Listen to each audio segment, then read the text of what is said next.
성경에 있는 여러 사건들과 인물들을 보면서 그런 이야기를 얘기하면서 그것이 오늘 우리에게 어떤 시사점을 던져주는가, 그런 것을 최근에 말씀을 드리면서 종교개혁주의를 지나면서 루터를 생각한다, 그리고 룻을 생각한다, 나만을 생각한다, 또 다윗을 생각한다, 그런 어떤 생각한다라고 하는 이제 그런 주제를 가지고서 몇 주간 계속 말씀을 드리면서 오늘은 이삭에 대한 이야기를 좀 하려고 합니다. 사실은 이제 아브람부터 얘기가 좀 진행이 돼야 되겠지만 이삭으로 건너오게 된 까닭은 그동안 우리 고은 목사님께서 오셔서 이제 부흥 집회를 하시면서 그 아브람에 대한 이야기를 여러 번 하셨습니다.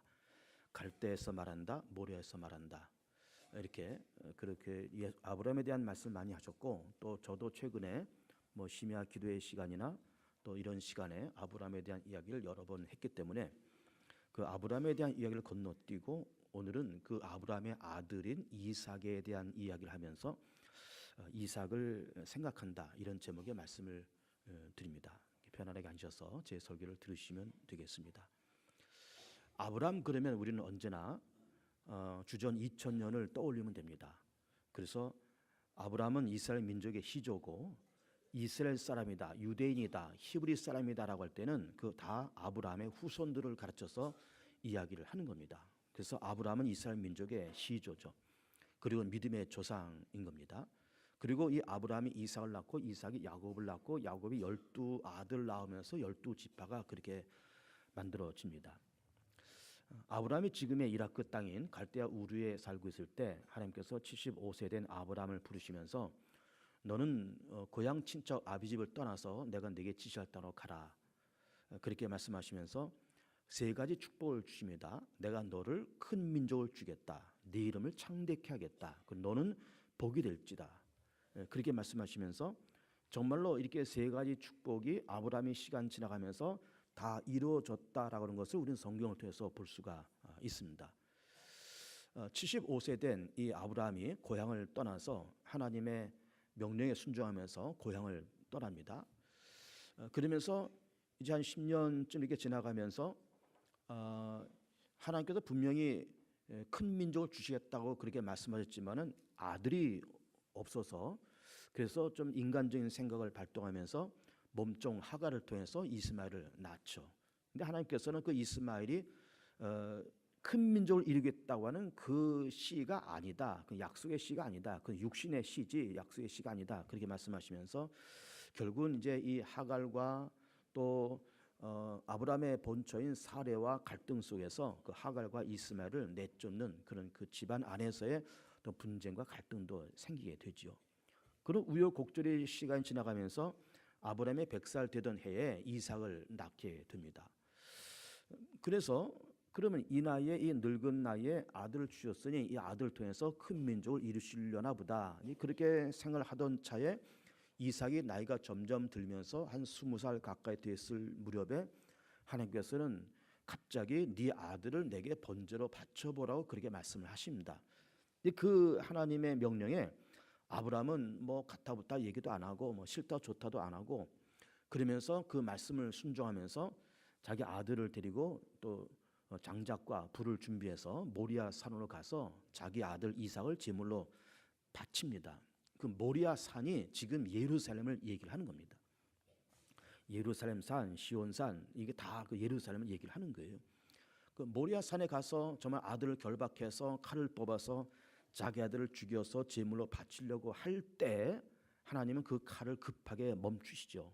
아브라함아, 아브라함아, 네가 네 독자도 아낌없이 내게 제물로 바치려고 하는 것을 보니 정말 네가 나를 경외하는 것을 내가 안다, 그렇게 말씀하시면서 아브라함에게 여호와 이레, 하나님께서 준비하신다고는 여호와 이레의 축복을 주시고 더불어서 또 아브라함을 믿음의 조상으로 그렇게 세우시는 하나님의 역사가 그렇게 있었다라는 것을 이제 볼 수가 있는 겁니다.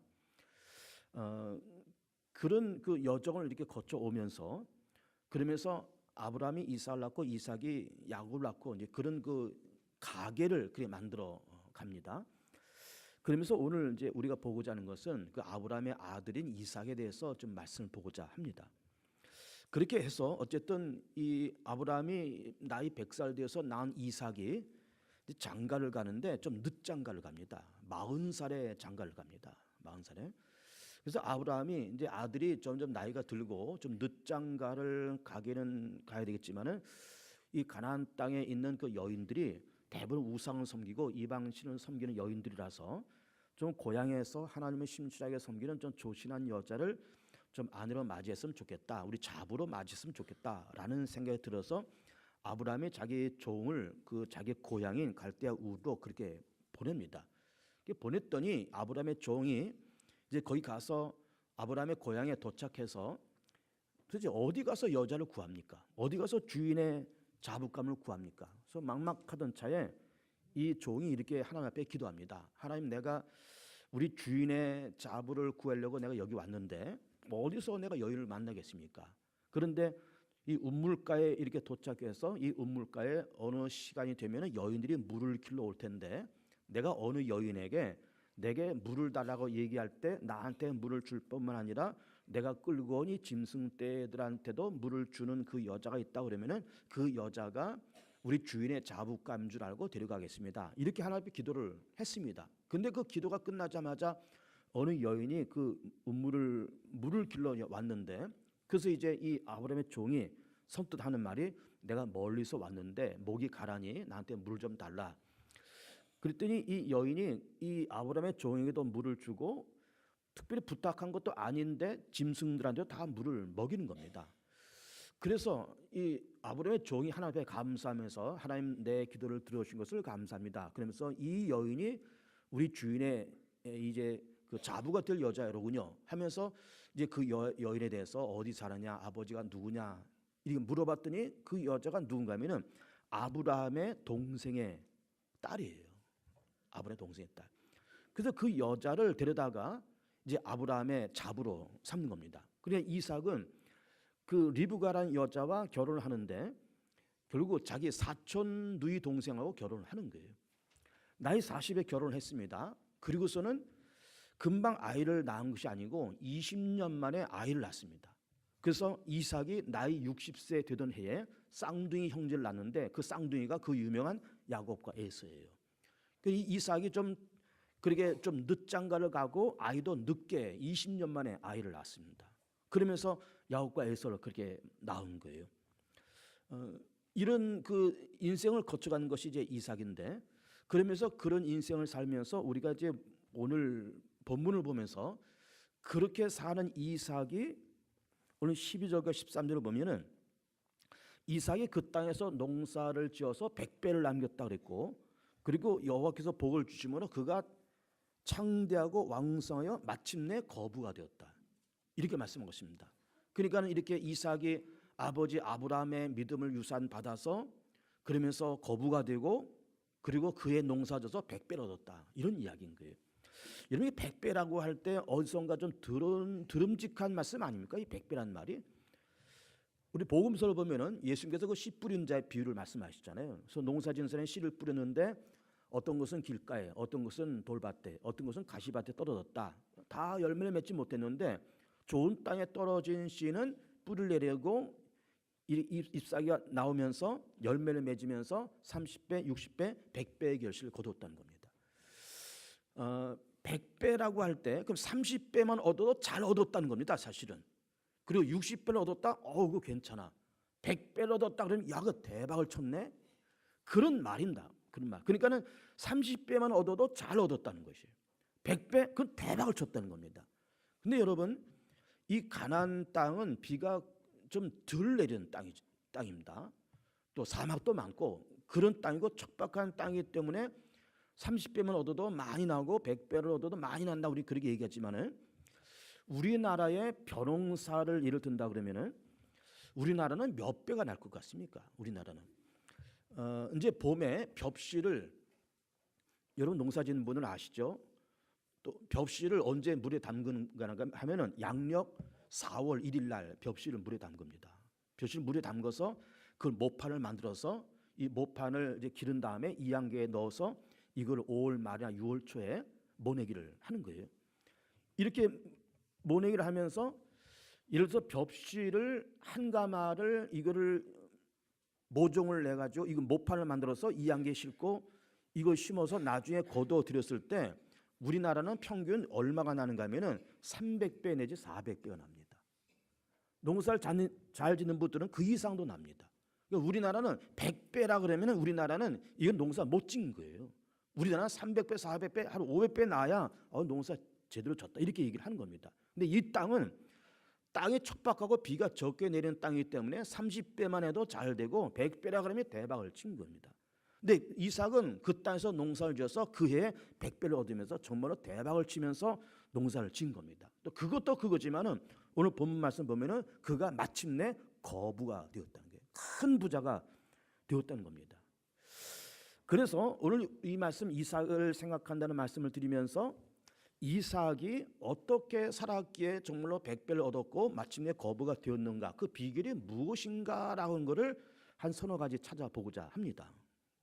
첫 번째는 아브라함이 이삭을 낳고 이삭이 야곱을 낳고 야곱이 12형제를 낳았다 이런 얘기 아닙니까? 아브라함, 이삭, 야곱 이렇게 흘러내려오는데 뭐 12아들 얘기는 뭐 지금 할 얘기는 아니지만 우선은 이삭의 아버지인 아브라함과 또 이삭의 아들인 야곱의 인생을 보면 아브라함과 야곱 이 두 사람의 인생은 어떻게 보면 격동의 인생을 살았습니다. 아주 기복이 심한, 부침이 심한 그런 인생을 살았습니다. 여러분 부침이란 말 아십니까? 부침. 부는 뜬다는 말이고 침은 가라앉는다는 말이에요. 그래서 부침이 심하다 그 말은 뜨고 가라앉는 것이 심하다. 그래서 부침이 있다는 거는 이게 기복이 심하다 그 말이에요. 또 부침이 없다는 거는 기복이 좀 덜 심하고 비교적 평안하고 평탄한 그런 길을 갔다 그런 이야기인 겁니다. 그런데 이삭이라는 사람을 가만히 보면은 이삭의 시대에 무슨 전쟁이 일어났다든지 무슨 흉년을 만났다든지 그런 말이 없습니다. 비교적 이삭은 평탄한 삶을 살면서 부침이 적은 그런 인생을 사는 사람이에요. 그런데 그의 아버지 아브라함이나 그의 아들 야곱은 부침이 심한 그런 인생을 산 사람들이죠. 예를 들면 이런 겁니다. 아브라함의 예를 본다 그러면은 나이 75세의 고향을 떠나잖아요. 근데 나이 75세의 고향을 떠난다는 것부터가 벌써 부침이 심한 겁니다. 연세가 그 정도 됐으면 이제는 좀 안정된 고향에서 자식들 수발을 받으면서 그러면서 비교적 안정된 생활을 누려야 될 그 시기에 고향을 떠난다. 그러면서 전혀 낯선 그 땅에 들어가서 거기서 낯선 사람들 만나면서 또 새로운 직업을 구해야 된다라고 하는 거는 이거는 모험과 같은 겁니다. 젊은 사람 같으면 그래 한번 좀 도전 정신을 가지고 다른 외지에 가서 좀 새로운 인생을 살아보고 뭐 그럴 수 있겠지만은 이게 나이 75세 된 노인이 고향을 떠나고 가족을 떠나고 직업을 바꾸고 전혀 낯선 사람과 인생 후반을 살아간다는 것은 이거는 정말로 목숨 건 모험과 같은 그런 겁니다. 그런데 하나님은 아브라함을 향해서 너는 내 고향을 떠나라 말씀하시면서 그 말씀에 순종하면서 그때부터 부침이 심한 인생을 살게 되는 거예요. 갔더니 가나안 땅에 도착했더니 또 거기서 흉년도 만나고 그러면서 또 애굽에 피난 내려가면서 애굽에서 부인을 뺏길 만한 위기도 만나고 또 조카 롯과 또 분가도 하고 또 그 나이 많은 아브라함과 젊은 롯이 서로 분가하면서 젊은 사람이 좀 어려운 땅을 택하고 나이가 많은 아브라함이 좀 좋은 땅을 택하고 이렇게 됐으면 또 그나마 괜찮을 것을 롯이 좋은 땅 풀과 물이 넉넉한 요단 들녘을 택하고 아브라함은 그 반대편 산악 지역을 택하고 그런 부침이 심한 그런 인생을 살게 된 겁니다. 억지로 정말 우여곡절 끝에 이삭을 100살 돼서 낳는데 그럼 이제 하나님께서 이삭을 통해서 정말 내 이름을 창대케 하고 큰 민족을 주시려나 보다 라고 했더니 이삭이 뭐 20살 가까이 다 큰 다음에 아들을 제물로 바쳐보라고 말씀하신 겁니다. 자, 이게 놀라운 얘기 아닙니까? 기가 막힌 얘기 아닙니까? 어렵게 얻은 그 아들을 100살 되어서 얻은 그 아들을 또 제물로 바쳐보라 그러니 그냥 드리는 것도 아니고 제물로 바치라 그러니 이런 제물이 뭐예요? 죽여서 칼로 찔러서 피를 빼서 이걸 각을 떠서 불로 태워서 그렇게 드린 것이 제사 아닙니까? 근데 그런 제사를 네 아들을 제물로 바쳐서 제사를 바쳐 보라는 거예요. 근데 거기에 대해서 아브라함은 가타부타 말도 없이 그냥 짐승들 그 하인들 준비하고 장작과 불을 준비해서 아들 데리고 모리아 땅으로 갑니다. 예루살렘에 서 있는 그 땅이에요. 거기 가서 아들을 바치는 그런데 하나님께서 급하게 멈추면서 네가 나를 기억하는 줄 안다 말씀하시면서 믿음의 조상을 세우신 겁니다. 물론 나중에 믿음의 조상이 됐고 뭐 여호와 이레로서 뭐 아들 대신에 이게 수양 한 마리 준비해서 제물을 바쳤다고 하면서 그 뒷얘기는 다 좋은 얘기 아닙니까? 여호와 이레 준비하시고 믿음의 조상이 되고 다 좋지만 그 이전까지는 정말로 이거는 죽음을 각오하고 자기 목숨을 바치는 그런 어떤 헌신과 그런 순종과 그런 결단의 일이 있었던 겁니다. 그런 격동의 시간들을 겪었던 거예요. 여러분 자식을 제물로 바치라고 할 때 그거를 바칠 수 있는 사람이 과연 누가 있겠습니까?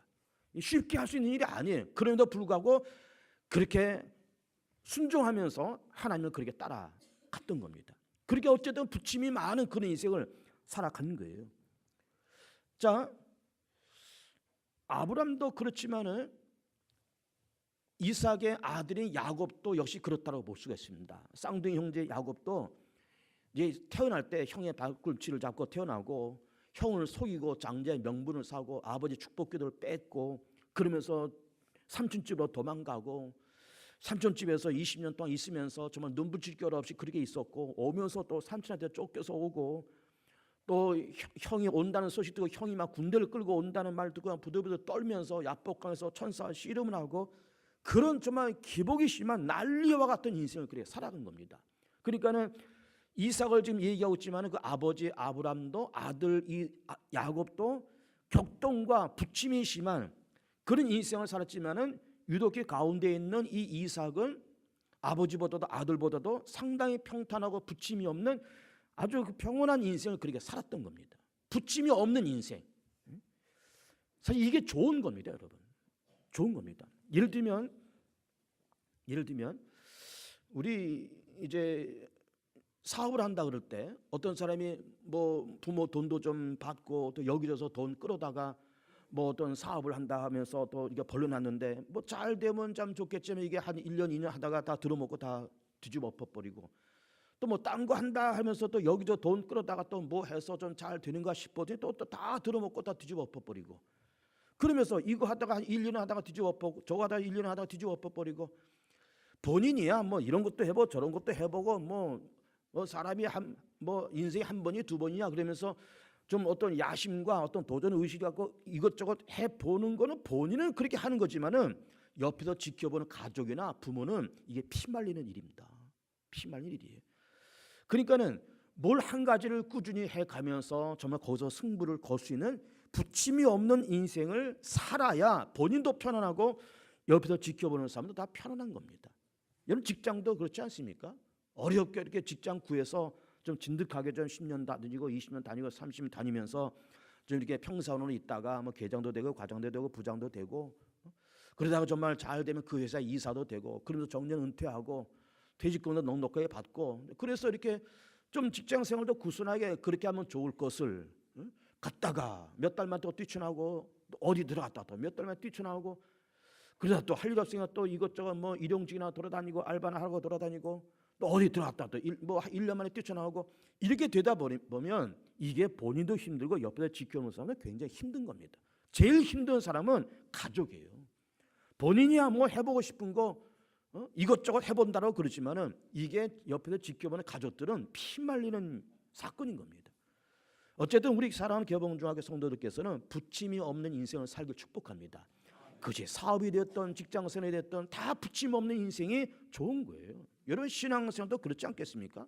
신앙생활도 개봉중학교를 다니면서 여기서 등록을 하고 여기서 꾸준히 10년, 20년, 30년 그렇게 다니면서 여기서 집사도 되고 황종지도 되고 여기서 장로도 되고 아이들도 우리 교회학교에서 신앙생활하고 청년부 다니고 그러면서 여기서 개봉중학교에서 꾸준히 이렇게 뿌리를 내리고 후배도 생기고 선배도 생기고 이것이 좋은 삶인데 이게 뭐 등록도 안 하고 그냥 떠돌아다니고 여기 다녔다가 한 1년 만에 뛰쳐나고 저 교회 다녔다가 1년 만에 뛰쳐다니고 이게 마음에 안 들고 뛰쳐다니고 저게 마음에 안 뛰쳐다니고 아니 세상에 완벽한 교회가 어디 있겠습니까? 다 부족하고 좋게 보이지만 또 들어가 보면은 나름대로 거기도 부족한 모습이 다 있는 것이고 어쨌든 진득하게 한 교회 꾸준히 다니고 하나의 직업을 하나의 걸 가지고 꾸준히 해 나갈 것을 이게 직업도 맨날 1년마다 바뀌고 직장도 몇 달마다 바뀌고 교회 생활도 진득하게 못하면서 몇 달 만에 뛰쳐나오고 1년 만에 뛰쳐나오고 이 교회 저 교회 다니면서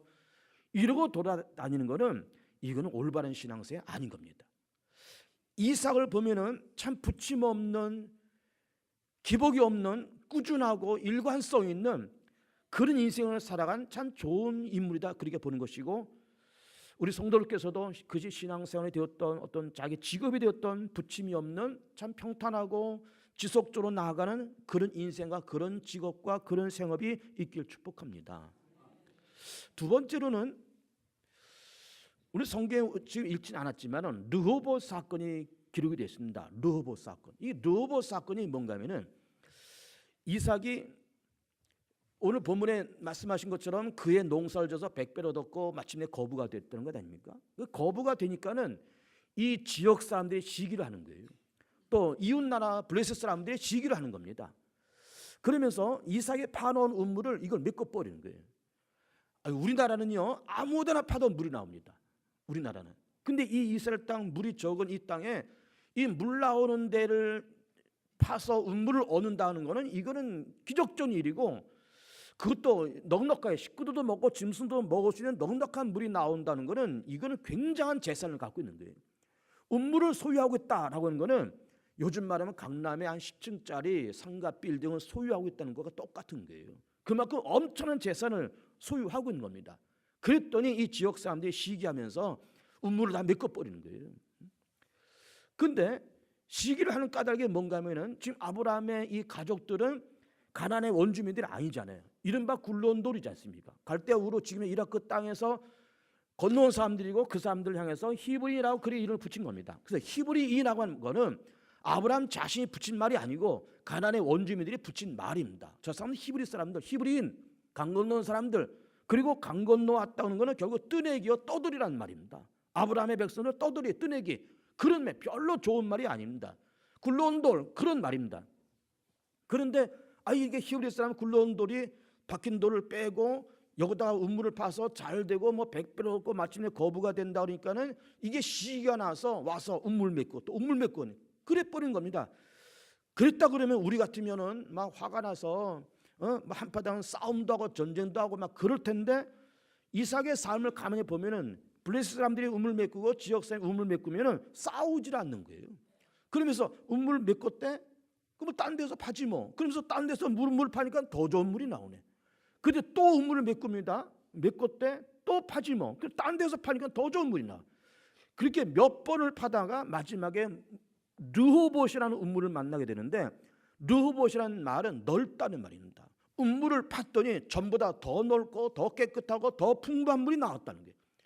그런 걸 보면서 그 르호봇 우물을 파면서 더 이상 블레셋 사람이나 지역 사람들이 그 우물을 메꾸지 않았다는 거예요. 왜 메꾸지 않았을까요? 이삭의 삶을 보면서 정말로 싸우고 한바탕 전쟁이 일어날 판인데 한 번도 부딪힘 없이 지역 사람과 블레셋 사람과 한 번도 부딪힘 없이 그렇게 살아간 것을 보면서 정말로 신약성에서 말씀하신 것처럼 온유한 자는 복이 나니 땅을 기업으로 얻는다는 그 말씀처럼 저 사람 정말 저 사람도 이제 어떤 사람이길래 우리 한번 싸워야 될 텐데 블레셋과 한번 싸워야 될 텐데 어떻게 한 번도 붙지 않고 피해 다니고 어떻게 저렇게 할까? 정말 온유한 사람이로구나. 온유한 사람도 온유한 사람이지만 저 아브라함과 이삭이 믿는 그 하나님, 야곱이 믿는 그 하나님은 여호와라고 하는 그 하나님은 정말 전능한 신이야. 저 아브라함의 가족을 축복하는 거 봐. 저 이삭의 가족을 축복하는 거 봐. 파면 팔수록 좋은 의문이 나오고 100배를 얻고 마침내 거부가 되니 저들이 믿는 여호와 하나님이 정말 참신이고 정말로 살아계신 하나님인가 봐. 그러면서 이삭을 건들지 않는 게. 그리고 르호봇 우물을 더 이상 메꾸지 않습니다. 그런데 이삭이 그렇게 이방 사람들이 또 지역 사람들이 그렇게 우물을 메꿀 때 그걸 다투지 않고 이렇게 피해가고 다른 우물을 팠다고 하는 이런 걸 보면서 대체로 이제 우리 목회자들이나 또 성경의 주석가들은 이걸 어떻게 해석하는가 하면은 이삭의 온유성에 대해서 얘기합니다. 이삭이 온유한 사람이기 때문에 싸우지 않고 다른 데 가서 또 우물을 파고 또 다른 데 가서 우물을 팠다 이렇게 온유성을 얘기를 합니다. 틀리는 말은 아니에요.